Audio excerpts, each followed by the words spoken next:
time for a fun conversation, one we used to have more frequently on the show at the real height of the meme stock frenzy. So talking GameStop here ahead of their earnings due out after the close. Joining us now, we have a special guest, Dave Mazza, the CEO of Roundhill Investments.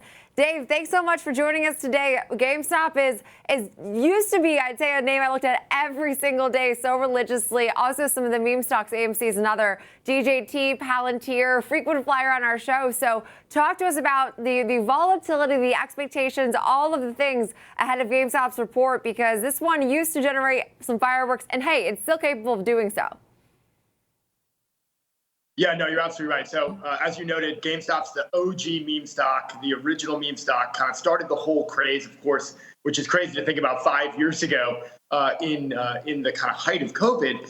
But what's interesting is, since that time, of course, traders have moved on in some cases to other names. There's still obviously a huge contingency of people who are big believers in GameStop, big believers in what that company can do. But looking ahead to this earnings, actually, implied volatility is lower, so it's about 9.9% of what the options market's implying we could see a move for today, which is a bit lower than the recent historical average of closer to 12. But those are still pretty big moves. I think what people are going to be looking for tonight is there any momentum actually in sort of the core business that, of course, has been struggling with declining sales? Of course, there's that store optimization model. There's divestitures or closures of stores on an international basis in the U.S.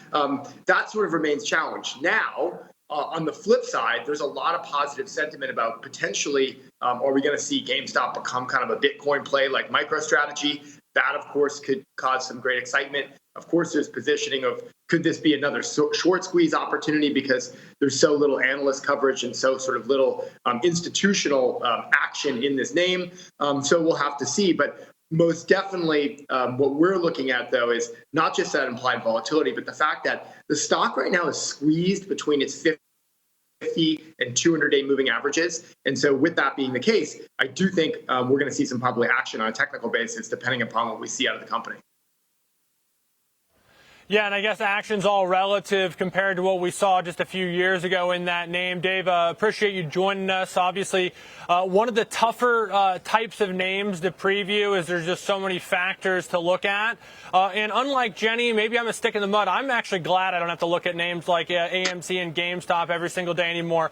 But what I will say, Dave, is we all kind of agree AMC, GameStop, that's meme stocks. Where I think we all disagree is what else is included in that bunch. What are other names that you kind of put in this basket, whether it's heavily shorted or non-profitable, lacking growth, whatever it may be? Is it the names like Reddit, or is it a name like Palantir, DJT? What other names you putting in this group? Yeah, no, it's interesting. So I think most people can agree when we're talking meme stocks, GME, AMC, they're the poster children of that trade. What's gotten a bit more sort of challenging, to your point, is, well, what else belongs in that basket? I think there was a time where DJT was most definitely included in there. I would still include it today. Names like Carvana actually sort of made its way in there. But it's interesting. We also see retail traders, really interested in Coinbase. But in some ways, it's hard to call that a meme because, of course, we know their underlying business has had incredible momentum. Palantir has elements of sort of a meme stock. Some people call Tesla even the original OG meme stock before all of this happened. I don't know if I'd go that far, but really what we look for is sort of an intersection of a few areas. One is, of course, high short interest. So that's sort of an area where retail investors like to play it against Wall Street, play it against demand. Of course, action on social media. So what are people talking about on Reddit and other forums like that where people are sharing ideas? But then you also raise a good point. Many of sort of companies that really have the potential to meme or to moon also sort of face sort of underlying challenges in their business. So maybe they are not profitable. Maybe they're struggling sort of in their core areas, which is one of the reasons why I don't think GME has left that group a sense even over this 5-year time period, because we know their underlying business. Of course, there's some hopes for it, has faced some challenges and actually could face some more potentially with tariffs or questions about inflation and things like that. But at the end of the day, companies with high short interest, companies sort of with challenges when it comes to their kind of profitability in core businesses, and then coupled with sort of high retail interest, is a great way to identify potential stocks that have the ability to act like memes did in 2021. And okay, I'm glad you mentioned 2021 because we also saw something unique, very much so in 2024 to 2025, and that was the election euphoria, which I feel like really, really drove a lot of these names up in price. I mean, like even past like their high valuations that some of them were carrying.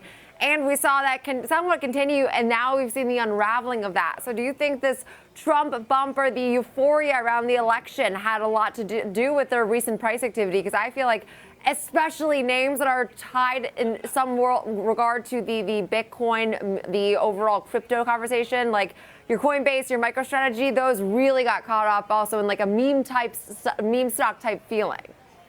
Yeah, well, so it's interesting. If we kind of take a step back, we think about 2024 from almost a macro markets point of view. I actually think a lot of valuation expansion that we saw sort of across the broader market was really began when Trump started leading in the polls relative to Biden, and then of course the transition to Harris sort of on the Democratic ticket. And so what that did was really sort of build some states of euphoria. We actually started to see some of that in even the Magnificent Seven names.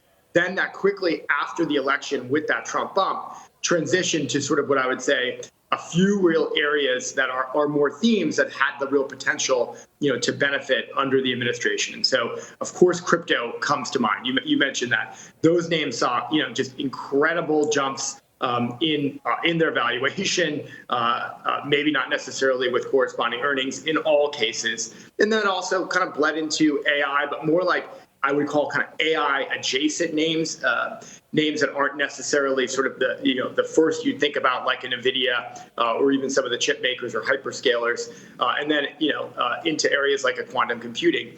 A lot of that actually in the sell-off that we saw.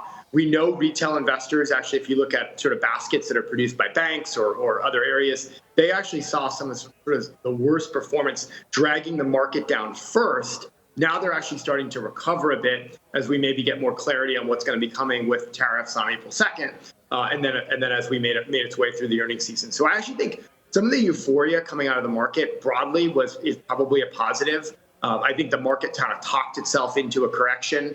Now that we're sort of past the OPEX that we saw last Friday, of course, the Fed meeting, it does set up the market, and then even sort of more speculative names like meme stocks to actually see probably more fundamentals come back into play.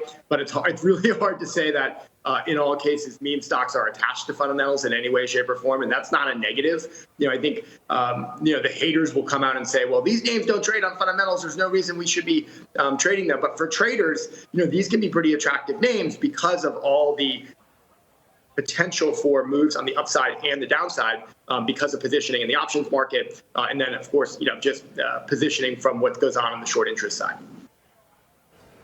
Dave, along those lines, quickly here, as someone who does this professionally, in fund management, is looking for the next GameStop or meme stock explosion kind of a fool's errand? Are you better off looking for more stable opportunities, even if you give up some of that explosive upside, just given the hit rate's going to be so difficult to find? Yeah, no, I would just say kind of quickly, it's really hard to identify meme stocks. It's, of course, maybe it was, you could say with rear view mirror, it was easy to identify GameStop and AMC, but that was a kind of a unique time period where, there were shutdowns and lockdowns and people weren't really able to do anything but trade in their portfolios and sort of bet on sports when sports reopened. So yeah, I do think it's really, really hard. But what I would say is it depends on your time frame, right? If you're a long-term investor looking for opportunities, these may be something that you would want to stay away from. But if you have the ability to kind of manage your portfolio or an interest to do it in shorter time periods and want to go out and identify names that have the potential to rip, this group, whether it's GME, AMC, even the Palantirs of the world, and to some cases the Coinbases of the world, can fit that camp. Yeah. So again, if your time frame's shorter, you can take a little bit more action. That can work well. I totally agree. I do think the potential to rip is exactly the appetite that still exists. It's just, yeah, again, finding those investments has been rather difficult, but definitely still an opportunity there, especially in times of this volatility that we've seen in the overall markets. But we so appreciate it, and really great insight into the meme stocks and all of the hype, especially, of course, ahead of GameStop earnings. Dave Mazza, the CEO of Round Hill Investments.